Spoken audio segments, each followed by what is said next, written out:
Bienvenue à 3DS, votre émission qui revoit la leçon de l'école du sabbat. Bienvenue aussi sur la chaîne Espoir Média. Vous nous suivez nombreux, nous vous remercions de votre fidélité. Encore une fois, nous sommes ici pour vous accompagner dans l'étude de la leçon de l'école du sabbat. Cette fois-ci pour le 29 janvier, leçon numéro 4, Jésus notre fidèle frère. Comme il y a 15 jours, j'ai le plaisir de recevoir mes élèves de communication de Collonges-sous-Salève. Donc, je crois qu'il y a 15 jours en arrière, j'ai commencé avec David, mais aujourd'hui, je commence avec Novin. Peux-tu te présenter rapidement, Novin? Voilà, je suis Novin, je suis mauricien. Mauricien, on n'a pas dit ça il y a 15 jours. Oui, on n'avait pas dit, on a oublié. Je viens de l'île où il y a de belles plages et une bonne chaleur et de l'eau chaude, n'est-ce pas, David? Absolument. Et je suis content d'être là pour suivre le master et on va finir par la grâce de Dieu en juin. Très bien. Pour continuer le ministère. Dans 5 mois, voilà, fini la faculté. Hein. Je pense que c'est une année importante pour vous. Et j'ai vraiment envie un jour de pouvoir connaître ton pays. J'ai beaucoup d'amis mauriciens et ça donne envie. Et toi, David, tu viens aussi des îles.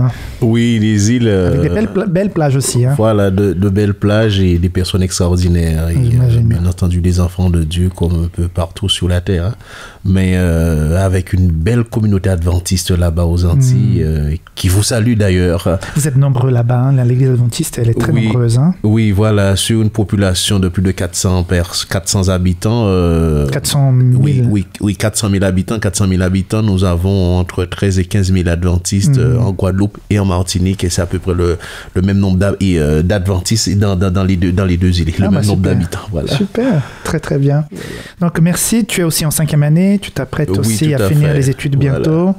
Et donc vous avez suivi le cours de communication et j'ai eu l'idée de vous inviter à partager ce moment avec moi pour mettre en pratique ce que nous avons appris dans le cours, et tout en attendant encore le retour de Dominique qui a des soucis de vision. Alors, donc, 3DS commence et c'est un plaisir de vous accueillir chez nous.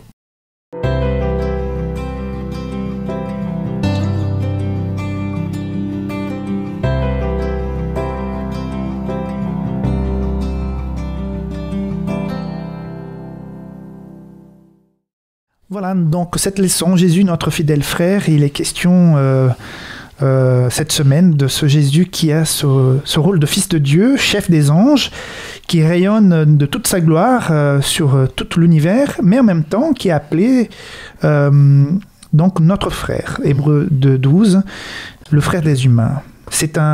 Le Père dit qu'il est son fils, qu'il est roi, qui devient souverain, mais qui en même temps est désigné comme fils de l'homme, qui a été sur cette terre, qui a vécu ici avec une nature humaine, qui a vécu comme nous, dans toute sa fragilité, jusqu'à la mort.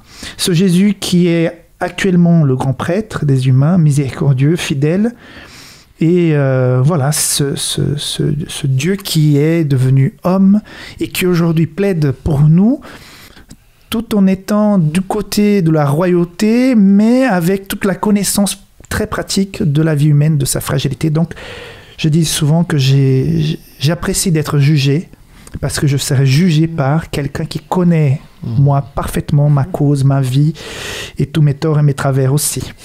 Donc, il est là la question de quelqu'un de très proche et en même temps très loin. Et je voudrais vous commencer par cette question pour introduire un peu. Imaginez que quelqu'un que vous aimez beaucoup, vraiment beaucoup, soit dans le pétrin, ou soit par exemple kidnappé ou dans une situation financière extrêmement difficile, et que vous devez donc sortir de l'argent ou sortir de vos biens pour pouvoir l'aider.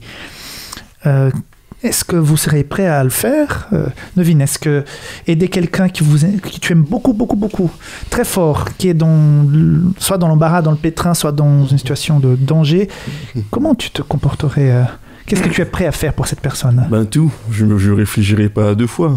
Je sortirai l'argent, j'aiderai, si je travaille, j'arrêterai mon travail tout de suite. Tu as des enfants, il me semble. Une fille. Ouais, une fille. Je pense que pour ta fille, effectivement. Surtout pour les filles, hein, les papas ils sont très sensibles aux filles. Hein. Oui, j'arrêterai tout et voilà, j'irai chercher, je l'aiderai parce que voilà, il y a un lien, une connexion. Et... Justement, mais ma question est la suivante maintenant. Il y a quelqu'un que tu connais très peu, que tu connais quand même mais très peu, qui est dans le même pétrin. Est-ce que tu serais aussi, tu parles humainement, hein, est-ce que tu serais prêt aussi à faire le même sacrifice? J'ai réfléchi à cela surtout. Je me dis, quand je vois surtout les tragédies qui se passent dans la mer, près de Calais, tragédies humaines, ma première réaction, malheureusement, c'est pas une réaction très humaine, très bien. Je me dis, ils auraient pas dû quitter leur pays. D'accord. Mais la réaction humaine, c'est de dire, c'est une vie humaine. Il faut les aider, il faut les accepter. Il faut les secourir. Et j'admire ces personnes, toutes ces personnes qui vont, malgré, même si les autorités parfois font résistance, qui vont les donner à manger, qui vont leur donner de quoi se vêtir. C'est ça qu'on est appelé à faire. Alors, pour répondre à ta question, ce ne serait pas ma première réaction, honnêtement. Non, bien sûr. Mais je prie pour que ce soit ma réaction après. Tout à fait. Il y a des milliers d'avions qui sont en train en ce moment de voler. Mais quand il y a mon fils, ma femme, ma fille qui est en train de voler, je m'inquiète pour cet avion, je prie pour cet avion, je prie pour tous les passagers, pour tous ceux qui sont là, parce qu'il y a quelqu'un que j'aime qui est dans l'avion. Et ça change tout. C'est comme ça aussi pour toi, David? Eh bien, tu sais, Rickson, on dit souvent, est-ce qu'on se connaît soi-même? Et c'est dans la situation qu'on se découvre. J'aimerais vraiment que Dieu m'inspire dans la situation pour savoir comment réagir. Parce que le cœur est tortueux, il est difficile à connaître. C'est vrai. Et donc, c'est en face de la situation. On peut avancer des hypothèses, aussi nombreuses et aussi variées qu'elles puissent être. Mais c'est dans la situation que se révèle la réelle qualité qu'il y a dans l'homme. Et tout est lié aussi au degré de connexion avec la personne et la situation. Par exemple, il y a eu en Espagne il y a quelque temps, je ne me souviens pas, je crois que c'était un petit garçon qui est tombé dans un puits, qui était laissé ouvert. Et je peux vous dire que toute l'Espagne était en émoi, mobilisée et on parlait que de ça. Des entreprises ont envoyé des machines pour faire un trou à côté. C'était vraiment... Et ça a duré plusieurs jours. Le pays est tenu en haleine et malheureusement, le petit était décédé et apparemment déjà dès le départ. Mais pendant plusieurs jours, il y avait encore l'espoir. Et j'ai vu plusieurs témoignages des gens qui souffraient comme si c'était leur enfant parce que la communication, la transmission des informations, tout le suivi a rapproché toute la population de cet enfant, de cette famille. Tout le monde était pour lui, quoi. Tout le monde priait pour cette famille. Ils ont créé le lien, effectivement. Exactement. Donc, toute la différence est dans le lien que tu as avec cette personne, la proximité. Peut-être il y a quelqu'un qui va avoir un accident, mais voilà, tu connais pas. Mais si c'est ton voisin, tu souffres avec parce qu'il y a un lien. Mais je suis quelque part aussi rassuré, Rickson et Neville, parce que c'est vrai, on voit des choses terribles. On n'a pas les cités là, mais on voit aussi des éléments, des actions qui nous disent que il y a encore quelques étincelles de Dieu et d'espoir dans l'être humain. Et puis, on est vraiment béni et je me sens très heureux quand je vois quelqu'un qui parfois n'était pas obligé, mais qui fait quelque chose pour moi, pour m'aider. Parfois, je dis, mais je ne mérite même pas ça, mais pourquoi la personne fait ça pour moi? Parce que, voilà, il y a une relation, il y a l'amour qui est dans le cœur de cette personne et qui fait du bien à ceux qui sont autour. Et voilà, il y a quelqu'un qui nous a fait beaucoup de bien et qui est tellement proche, justement, que pour créer ce lien avec nous, il est question de lui cette semaine, justement, c'est Jésus qui est devenu notre frère. La Bible, là, Hébreu nous dit qu'il est notre frère. Donc, ça nous rassure, ça nous réconforte. Ok, Jésus est notre frère. Par contre, on devient chrétien. Moi, en tout cas, j'ai vécu ma conversion à 18 ans. Et je peux vous dire que même si Jésus est mon frère, j'ai passé par des situations très compliquées, très difficiles, très douloureuses. Moi, j'ai vécu une perte tout récemment qui est encore très vive dans mon esprit. Je souffre encore beaucoup de cette perte. Et pourtant, Jésus est mon frère. Que dire à des chrétiens qui vivent dans des pays où il n'y a pas de liberté, qui sont persécutés, dont Jésus est leur frère, mais qui parfois payent de leur vie, qui parfois sont ignorés, qui sont même persécutés, qui sont ridiculisés. Donc que dire à ces personnes qui sont devenues chrétiennes, mais qui souffrent du fait d'être chrétiens et d'être frères de Jésus? Nevin. Moi je pense vraiment, quand tu parles de cela, je pense à mes amis en Inde. J'ai été en Inde quelques temps de cela et les pasteurs qui racontaient leur expérience, ils disaient prier pour eux. Parce que c'est pas facile d'être chrétien dans un pays Comme l'Inde. Comme ceux-là, vous êtes vraiment une minorité, mais une minorité persécutée. Et j'admire la foi de ces frères qui peu importe cette situation difficile, ils vont s'accrocher à Jésus-Christ. Que leur dire? Je ne sais pas vraiment. Est-ce que les mots vont suffire? Est-ce que leur dire, voilà, le Christ est mort pour toi, tiens bon, ça va vraiment changer la situation? Pas tout de suite. C'est vraiment pouvoir leur donner cette espérance, pouvoir leur dire de regarder au-delà. Mais je ne suis pas dans cette situation pour vraiment leur donner une parole réconfortante, si ce n'est que l'évangile. Mais David, est-ce que les gens qui sont persécutés par leur foi, qui sont vraiment même au péril de leur vie, est-ce que spirituellement, ça ne les aide pas pour pouvoir être plus proches de Dieu? Parce que est-ce qu'ils ne sont pas mieux spirituellement que certains d'entre nous, qui sommes dans un confort absolu, liberté absolue ici? Peut-être que tu te rappelles, et aussi nos auditeurs se rappelleront de ce fameux tremblement de terre qu'il y a eu en Haïti. Et je pense que c'est dans les années 2000, peut-être 2010. Oui, par là, oui. Et j'ai été subjugué lors d'un reportage qui a été fait par des journalistes guadeloupéens qui s'étaient rendus en Haïti, sur place, et de voir la dignité avec laquelle ces personnes vivaient. Mais au-delà de cette dignité, il y avait une spiritualité. La journaliste qui s'entretient avec l'une des personnes qui lui dit « Mais vous avez tout perdu et comment vivez-vous cela ?» Et la personne avait regardé la journaliste avec beaucoup de ferveur, lui a dit « Mais Dieu a donné, nous acceptons. » D'accord. Dieu a agi, nous acceptons. Cela pourrait sembler à de la fatalité, mais parvenir à un tel degré de maturité et de contentement, malgré tout, je trouve ces personnes glorieuses. Peut-être elles sont plus proches et plus en communion avec Dieu que nous. Parce que je dis souvent, je l'ai déjà répété dans d'autres émissions, vivre dans des pays avec beaucoup de confort, beaucoup de protection, c'est un danger spirituel parce qu'on peut vite commencer à chercher des philosophies, à chercher des choses, à nous entretenir avec d'autres choses, à passer notre temps avec d'autres choses qui nous éloignent de Dieu et nous perdons donc ce sens. Alors, de quelle manière peux-tu apprendre, Nevin, à expérimenter de manière plus profonde combien Christ peut être proche de toi? Parce qu'il est devenu notre frère, il veut être proche de toi. Et pourquoi c'est si important de vivre cette expérience de relation, de proximité avec Dieu? Si on se sent éloigné de Dieu, c'est qu'effectivement, il y a un problème spirituel. Oui. Je me rappelle, j'ai donné un jour une étude biblique à quelqu'un. C'est un couple. Et on parlait effectivement de Jésus, qui était ce grand prêtre, mais qui a pris toute l'humanité sur lui. Il m'a dit quelque chose, il m'a dit, ce Jésus-là, je veux le connaître. Je l'aime parce qu'il est humain, parce qu'il s'identifie à moi, parce qu'il connaît mes souffrances. Et moi maintenant, comment faire pour rester en connexion avec lui? Comment faire pour rester en lien avec Jésus-Christ? Premièrement, bien sûr, par sa parole. Connaître quelqu'un, c'est avant tout pouvoir lui parler. Passer du temps avec la personne. Connaître Jésus-Christ, je vois pas, mais je connais Jésus-Christ à travers sa parole, je connais des informations sur Jésus-Christ, mais après vivre une expérience de prière, vivre ma vie de tous les jours dans la présence de Dieu, on va dire, du Christ, de ce frère. David.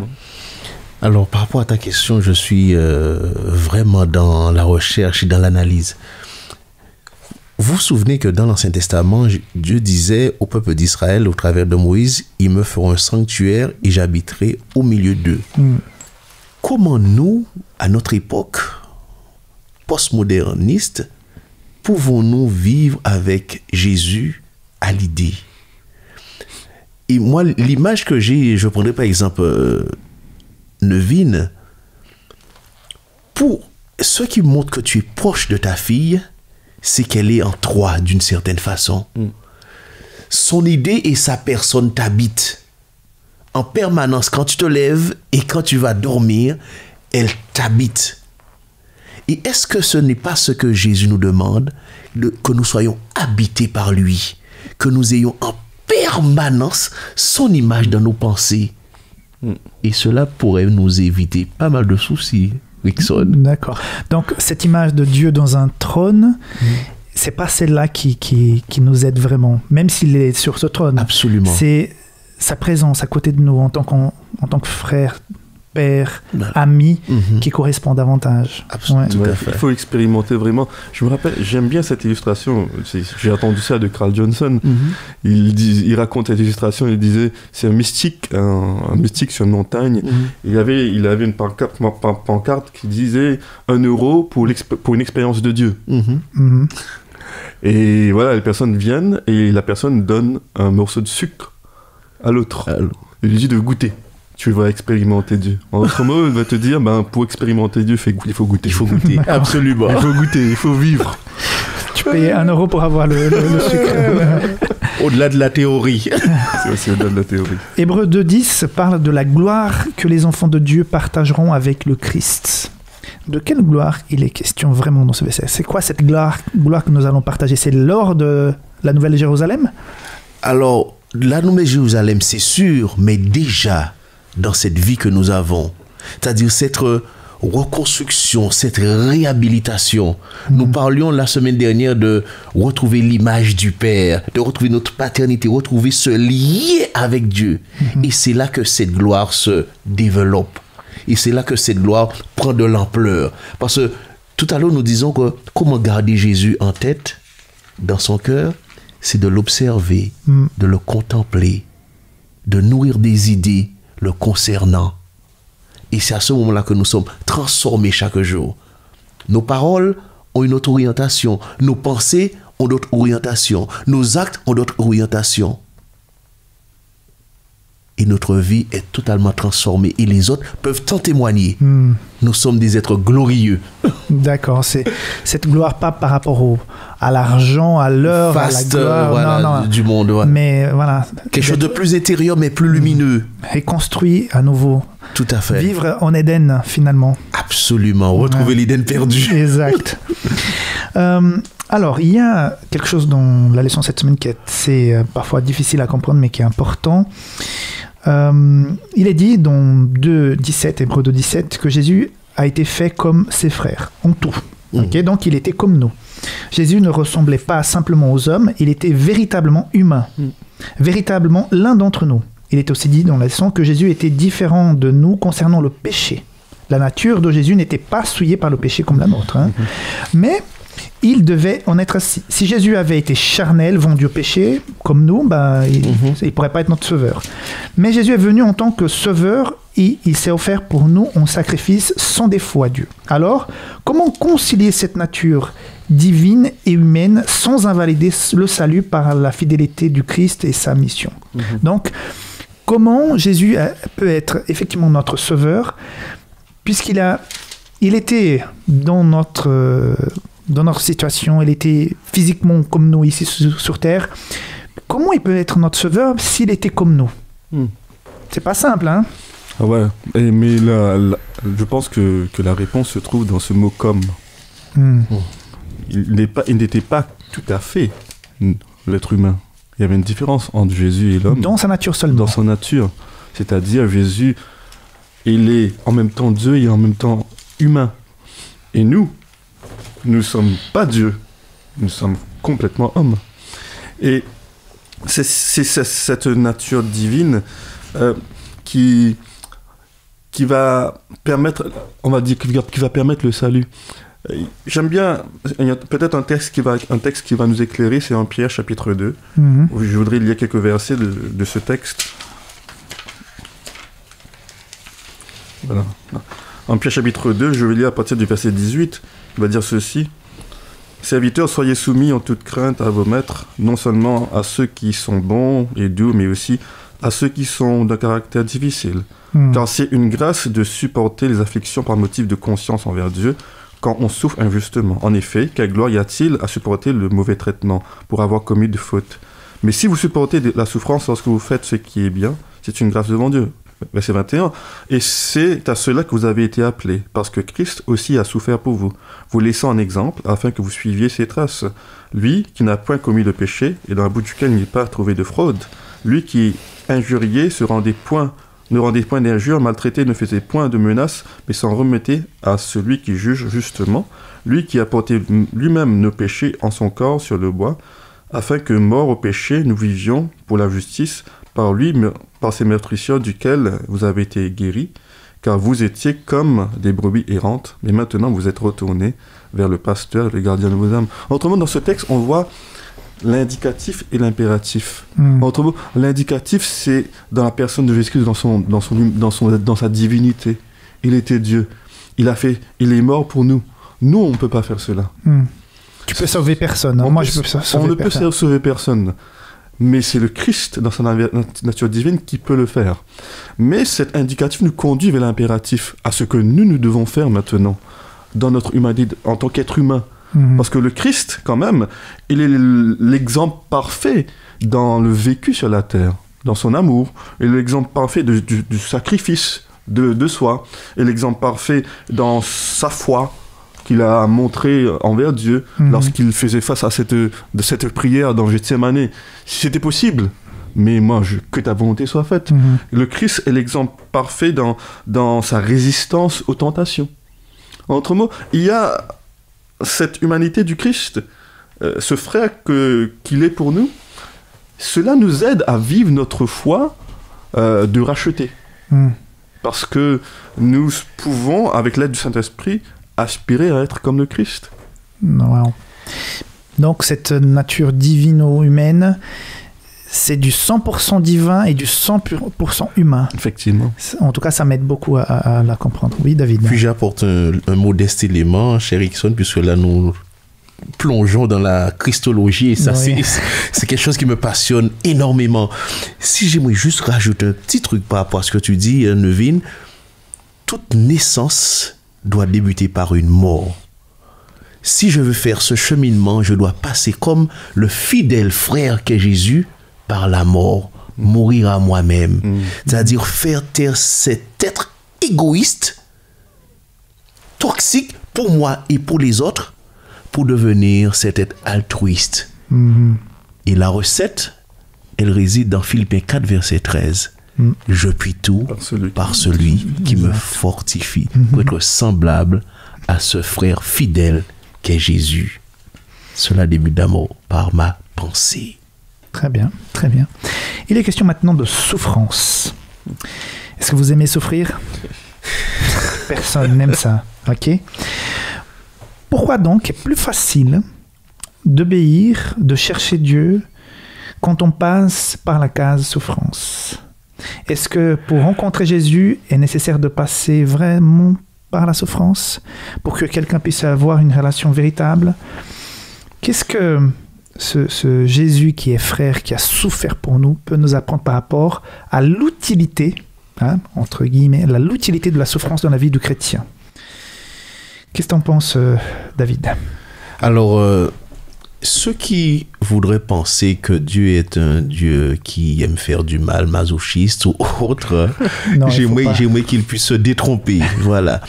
Dans le plan originel de Dieu, il n'était pas question de souffrance. Mais comme il a accordé la liberté à l'homme, l'homme a choisi un chemin détourné. Et la souffrance est devenue alors un chemin nécessaire. Nécessaire. Pourquoi? Certainement, vous avez déjà entendu cet adage qui dit « à vaincre sans triomphe, l'on triomphe sans gloire. À vivre sans péril, à vaincre sans péril, on triomphe sans gloire. » Christ est passé par là. Et Nevin nous a parlé de cet épisode de Gethsémani, que même si nous avons toute la gymnastique la plus extraordinaire, nous ne pourrons jamais comprendre ce chemin de souffrance par lequel le Christ est passé. Oui, il a transpiré du sang. Il a transpiré du sang, c'est-à-dire des cellules au niveau de son fond ont explosé. Mais moi, je suis appelé à passer par ce chemin de souffrance. C'est vrai qu'on dira que pour que l'or soit purifié, il faut qu'il passe par le feu. Pour que le diamant soit taillé, et une belle forme, il faut qu'il soit taillé. Je suis emprisonnés dans cette prison de chair qui est en fin de compte une prison de pierre, mais que Dieu veut transformer en un support de chair. Ok, alors, disons que nous parlions à quelqu'un qui n'est pas chrétien, qui connaît très peu la Bible, et on lui dit comme ça, écoute, Jésus est merveilleux, Jésus est ton frère, il est mort pour toi, tu peux avoir le salut, tout ça, mais sache que si tu deviens chrétien, tu vas souffrir. Et il m'a dit, mais pourquoi? S'il est aussi beau, s'il est aussi protecteur, s'il est aussi bien, qu'est-ce que tu répondrais à cette personne? Le truc, c'est que moi, je ne dirais pas que tu vas souffrir, parce qu'il souffre normalement sur la terre. Ce monde. On souffre déjà. On souffre déjà sur la terre. Et c'est ça que je... Voilà, oui. C'est la réalité humaine, le fait de souffrir. Parce que c'est la terre, la réalité sur la terre, elle est marquée par la souffrance, marquée par le manque, elle est marquée par toutes les maladies, toutes sortes de choses les injustices. Nous ne pouvons pas vraiment ignorer, mais que nous essayons d'ignorer par de différentes façons. Et j'aime bien cette histoire, brièvement. C'est un père qui a un seul enfant. Seul enfant. Cet enfant va tomber malade. Ce père était athée. Il ne croyait pas en Dieu du tout. Il était révolté contre Dieu, contre l'idée de Dieu. Cet enfant tombe malade, il se révolte plus contre Dieu. Pourquoi mon enfant est malade? Finalement, les médecins trouvent une solution et lui promettent que voilà, l'enfant va aller mieux. Effectivement, l'enfant commence à aller mieux et il retrouve la joie. La souffrance s'en va. Le jour de son anniversaire, il le promet, je vais amener un gâteau pour toi. Le jour de l'anniversaire arrive, il emmène le gâteau. Les médecins ont le visage très pâle parce que l'état de l'enfant est en train de chuter et l'enfant meurt. Le papa prend son gâteau et va chez lui. En partant chez lui, il traverse devant une église. Devant cette église, il voit la croix de Jésus-Christ. Il prend son gâteau, il balance sur la croix, sur le visage du Christ. Et ensuite, il pleure. Et en regardant vers la croix, il va voir le glaçage du gâteau qui va descendre sur le visage du Christ. Il va voir comme si le Christ pleurait avec lui. Et cette image va le toucher. Il va comprendre que le Christ est en train de souffrir pour lui, avec lui. Et c'est ça qui va vraiment lui parler. Tout à fait. Justement, quand je te posais cette question, c'est que à quelque part, nous souffrons déjà. Mais quand on est chrétien, quand nous avons notre grand frère avec nous, on souffre plus seul. On a de l'espoir. Moi, je vis un deuil actuellement, et puis qu'il est bon de sentir parfois Jésus présent avec moi. Je sais que j'ai l'espérance, je connais la parole de Dieu, je sais que la personne ne souffre pas. Voilà, c'est réconfortant d'être croyant et de connaître Jésus dans ces moments de souffrance. Et surtout que c'est pas une fable, c'est pas une histoire qu'on a inventée, c'est une réalité. Mais Rickson, dis-moi, juste rapidement, on pense souvent que ce dont nous avons besoin, nous devons absolument l'avoir. Est-ce que ce n'est pas parfois une marque d'amour suprême du Père de nous dire non? Oui. Ou attends? Oui, tout à fait. Tout à fait. Si on pouvait... Si avoir la foi était avoir une baguette magique dans la main et qu'à chaque fois on réglait les problèmes, je pense que nous ne serions pas ici en ce moment, nous ne serions pas chrétiens, nous serions tous des magiciens. Effectivement. Et à la fin de la vie, peu d'espoir. Hein. Alors, il y a dans Hébreux chapitre 2, verset 13, cette déclaration qui est belle. « Moi, je mettrai ma confiance en lui. » Cette référence dans Hébreux 12, 13, elle fait allusion à Ésaïe 8, 17, 18. Et cette histoire d'Ésaïe, elles sont dites face à la menace d'invasion du roi du Nord, d'invasion du nord d'Israël par la Syrie. Et la foi du roi Akaz à ces moments-là était éprouvée. Et Ésaïe dit « Mets ta confiance en Dieu ». Il va appeler Akaz à mettre sa confiance en Dieu. Mais Akaz, après réfléchir, pour se débarrasser des Syriens, il va chercher les Assyriens et il va dire au roi assyrien « Je suis ton serviteur et ton fils ». Donc on voit dans cette histoire biblique, même si elle est ancienne, la nature humaine qui va chercher de l'aide dans l'humain dans encore une fois, ce qui est matériel, ce qui est visible, ce qui est touchable, éphémère. Et même avec un prophète de Dieu approuvé, qui avait déjà fait des miracles, de manifestations divines auxquelles Dieu avait déjà parlé et puis a transmis cette information au roi, le roi va quand même chercher de l'aide d'un autre roi pour se défendre de l'Assyrie. Qu'est-ce qu'on peut apprendre de cette expérience pour nous aujourd'hui, Nevina? C'est ce qu'on vit tous les jours. Surtout même en cette période de Covid. On essaye de trouver un espoir, on essaye de trouver un truc pour pouvoir nous tenir. Nous accrocher. Nous accrocher, voilà, effectivement. Et on essaye de trouver cela en différentes façons, n'est-ce pas? Et pourquoi? Parce que l'homme a en lui, on va dire, cet instinct de survie, de pouvoir, d'essayer de survivre, d'essayer d'affronter la situation. Par lui-même. Par lui-même. Il y a cet adage, homme, sauve-toi toi-même. Et ça, c'est très, très, très, très ancré en nous. Okay. Parce que on a déconstruit aujourd'hui cette idée de Dieu. De dépendance, d'adoration.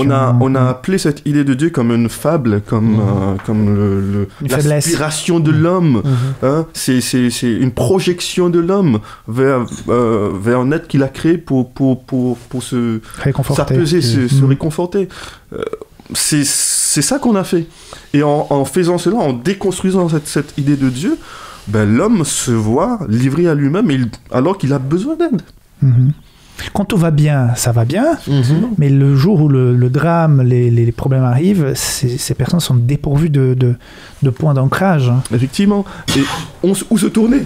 On se tourne alors vers des personnes qu'on pense peuvent nous aider, ou vers des institutions que nous pensons peuvent nous aider, mais qui à la fin sont dirigées par des hommes comme eux. Avec beaucoup de limitations. Effectivement. Et toi, ce roi d'Israël qui va chercher l'aide d'un autre roi, au lieu de faire confiance à ce prophète qui dit « Mets ta confiance en Dieu, il va t'aider, il va te protéger contre cet ennemi. » Eh bien, que je prenne garde de critiquer, et de faire de juger et de condamner Akaz ou les enfants d'Israël, parce que très souvent, David, j'ai la même attitude. Non, David, il faut pas me dire ça, David. Je veux bien, je voudrais bien faire le mal que je ne veux pas, mais mon cœur, il est tellement tortueux, et pas plus loin qu'aujourd'hui, hein. Je suis passé par des moments très difficiles aujourd'hui, et j'en parlais avec Myrlène, mon épouse. On a des moments de désespérance, des moments de découragement tels qu'on a connu des sommets spirituels extraordinaires. Et tout à coup, des trous. Les montagnes russes. On plonge. Mais notre attitude à ces moments-là, si nous connaissons quelqu'un dans cette situation, c'est d'accueillir sa souffrance. De lui dire, j'entends, j'accueille. Je suis avec toi. Et pas forcément lui dire, yaka, fais ceci, fais cela. Mais l'emmener dans cette progression avec Jésus. Lui permettre d'arriver à cette dépendance, de confiance de Dieu. Et de confiance. Toucher le fond, parfois. Ouais. Et je me rappelle de cette Pour remonter, il faut toucher le fond. C'est ça. Cette histoire, oui, avec les disciples, dont Jésus est là, dans le bateau. Ils ne voient pas, ils essayent tout pour se sauver. Finalement, alors qu'ils vont couler, Jésus est là. On le fait appel quand il n'y a plus rien. On fait appel à lui. Et voilà, il parle et tout s'arrête. Alors, il y a un verset dans Hébreux qui me fait beaucoup réfléchir. Je vous invite à lire donc chapitre 12, verset 4. Donc, le verset 1 à 4, on va le lire, mais c'est très bon. Nous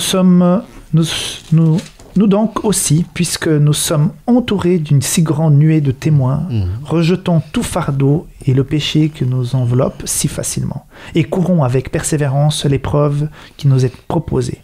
Faisons-le en gardant les regards sur Jésus, qui fait naître la foi et l'amène à la perfection. En échange de la joie que lui était réservée, il a souffert de la croix en méprisant la honte qui s'y attachait. Il s'est assis à la droite du trône de Dieu. Pensez en effet à celui qui a supporté une telle opposition contre lui de la part des pécheurs, afin de ne pas vous laisser abattre par le découragement. C'est très beau jusqu'à présent, ce Jésus combatif, ce Jésus qui s'est battu pour nous. Mais verset 4, vous n'avez pas encore résisté jusqu'au sang dans votre combat contre le péché. Ce verset m'interpelle. On voit Jésus qui s'est battu, qui a tout supporté pour amour de ses enfants, et même pour ceux qui le rejettent. Jésus est mort pour tous, même pour ceux qui ne l'aiment pas. Parce qu'en potentiel, Jésus est mort pour sauver toute l'humanité, mais seront sauvés ceux qui l'accepteront.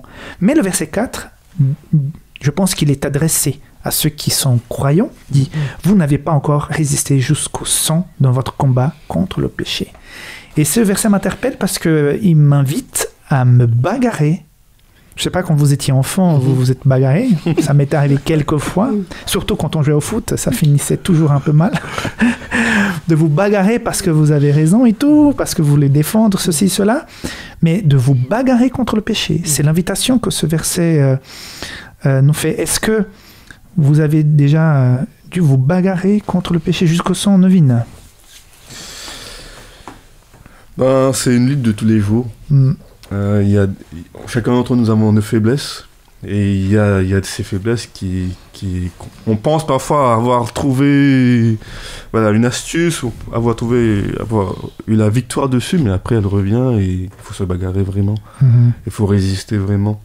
Il y a ça, après il y a aussi parfois d'autres situations difficiles qui sont causées par le péché, où à ce moment-là il faut lutter, mais c'est pas à cause de la tentation, mais à cause de l'épreuve.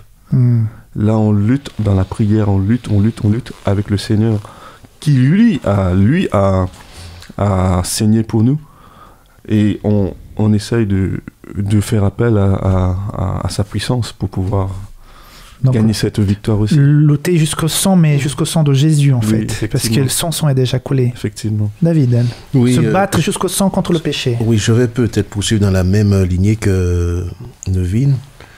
Je crois que peut-être que l'auteur, quand il parle dans ce contexte, ce n'est pas forcément un contexte de combat mutuel, c'est-à-dire on va lutter les uns avec les autres, c'est-à-dire on va se mettre ensemble pour prier, par exemple, pour toi, Rickson.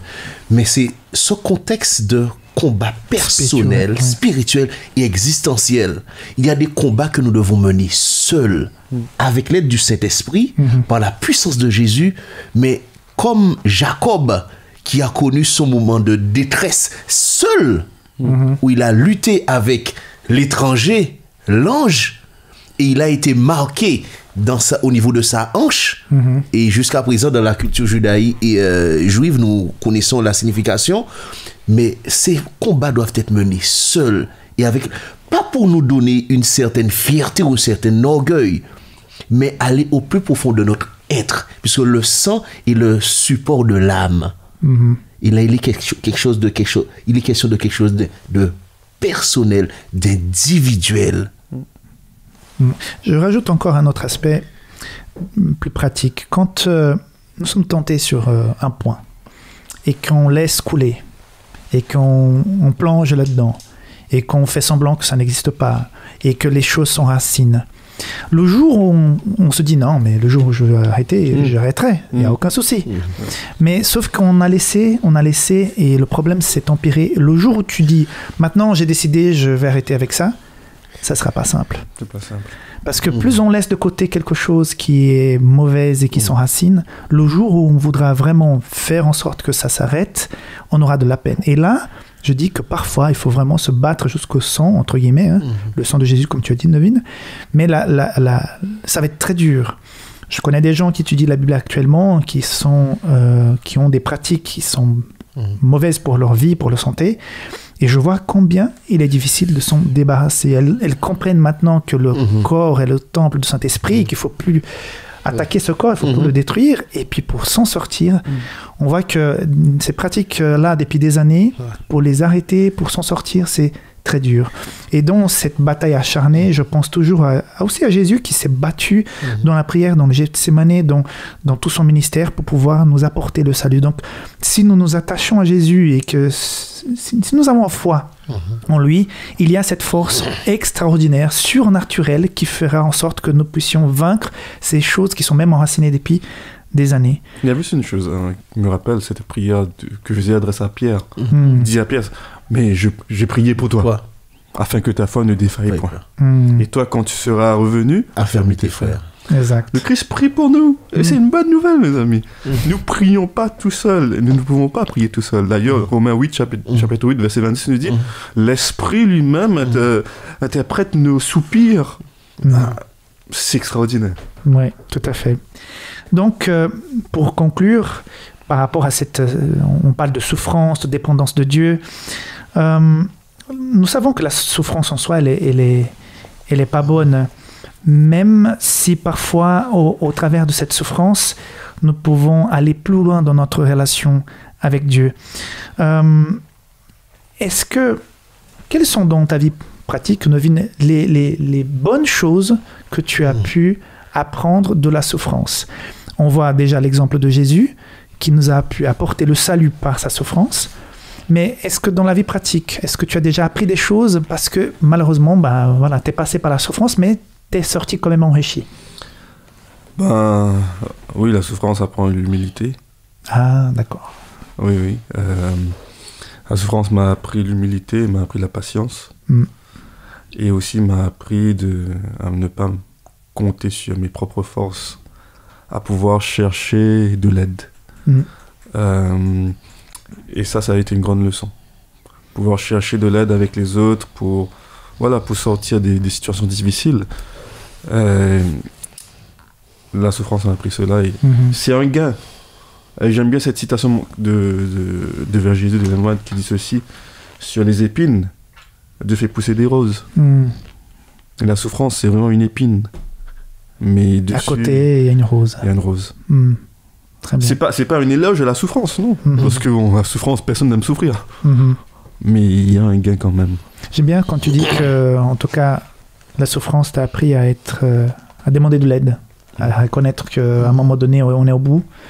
C'est très dur. Moi, je suis extrêmement actif et j'aime bien, et c'est mon plus grand défi, de laisser Dieu agir, parce que parfois j'ai tendance à vouloir régler les choses, mais parfois la souffrance nous apprend à nous arrêter et dire: écoute, Dieu, j'arrive pas, c'est à toi de gérer. Et pour toi, David? Par rapport à cette vulnérabilité dont nous parlons, qui est notre condition humaine et qui a été celle de Christ, j'aimerais juste partager 2 versets avec vous. Nous sommes dans la première épître de Pierre, au chapitre 4, qui dit au verset 1er, au verset 2 et verset 2, « Le Christ ayant donc souffert dans la chair, vous aussi, armez-vous de cette même pensée, à savoir, celui qui a souffert dans la chair a rompu avec le péché, pour passer le temps qui reste à vivre dans la chair, non plus selon les passions humaines, mais selon le vouloir divin. » Très beau. Voilà. Jésus, notre fidèle frère, c'était la leçon d'aujourd'hui. Merci beaucoup de vos partages. Je voudrais aussi remercier notre audience, tous ceux qui nous écoutent sur la radio, tous ceux qui nous regardent sur Internet. Merci beaucoup de votre présence, de votre fidélité. Sachez que cette émission, elle est mise en ligne pour le sabbat 22 janvier. Donc, elle est disponible déjà dès le 15 janvier.